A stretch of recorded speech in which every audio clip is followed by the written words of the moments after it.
sudah saya katakan tadi, mereka adalah warga negara Indonesia dan mereka merasa dirugikan hak konstitusional mereka karena saat ini mereka ditersangkakan dengan pasal-pasal yang kami mohonkan ke hadapan majelis panel hakim Mahkamah Konstitusi.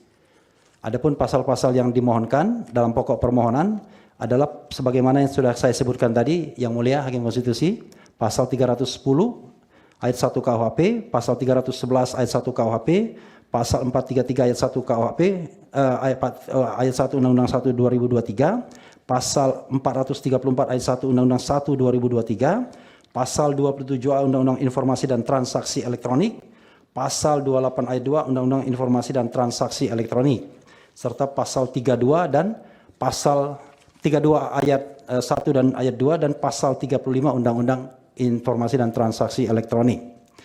Inilah pasal-pasal yang digunakan untuk menersangkakan mereka dalam kasus yang dikenal publik sebagai kasus ijazah palsu mantan Presiden Joko Widodo. Adapun kami untuk mengajukan permohonan ini terhadap pasal-pasal tersebut adalah 3 pasal dalam Undang-Undang Dasar 1945 Yang Mulia. Pertama adalah pasal 28D ayat 1 UUD 1945. Setiap orang berhak atas pengakuan, jaminan, perlindungan, dan kepastian hukum yang adil, serta perlakuan yang sama di hadapan hukum.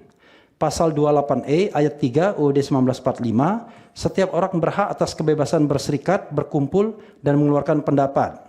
Pasal 28F UUD 1945, setiap orang berhak untuk berkomunikasi dan memperoleh informasi untuk mengembangkan pribadi dan lingkungan sosialnya, serta berhak untuk mencari, memperoleh, memiliki, menyimpan, mengolah, dan menyampaikan informasi dengan menggunakan segala jenis saluran yang tersedia.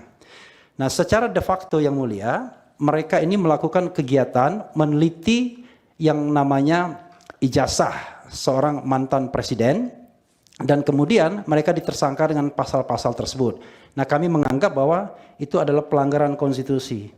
Pelanggaran konstitusi itulah yang ingin kami bawa ke sini untuk diuji, agar pasal-pasal tersebut secara umum tidak menjangkau kegiatan untuk melakukan penelitian, berpendapat, dan lain sebagainya, karena melanggar pasal-pasal yang saya sebutkan tersebut. Itu inti dari permohonan kami Yang Mulia. Maka selanjutnya kami akan bacakan petitum. Jadi secara umum kami tidak meminta pasal ini dibatalkan, tetapi diberikan limitasi, tidak bisa menjangkau urusan publik atau public affairs. Jadi termasuk juga terhadap mantan pejabat, sepanjang bahwa yang dipersoalkan adalah urusan publik atau public affairs atau public interest. Selanjutnya kami ingin membacakan petitum Yang Mulia. Rekan kami yang akan membacakan biar ada pembagian tugasnya. Silakan. Terima kasih rekan Refli. Yang Mulia, saya akan bacakan petitum. Pertama, mengabulkan permohonan para pemohon untuk seluruhnya.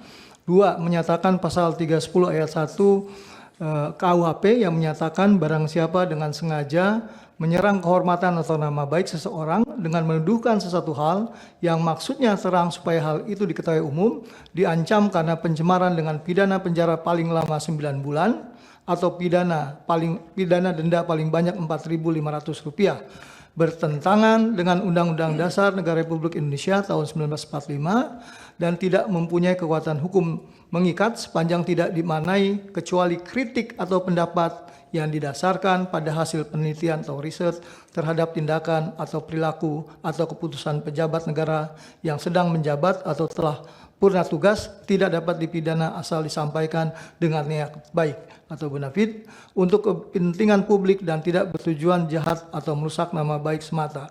Prinsip bonafide dan liberty of expression. Download Tribun X sekarang, menghadirkan lokal menjadi Indonesia.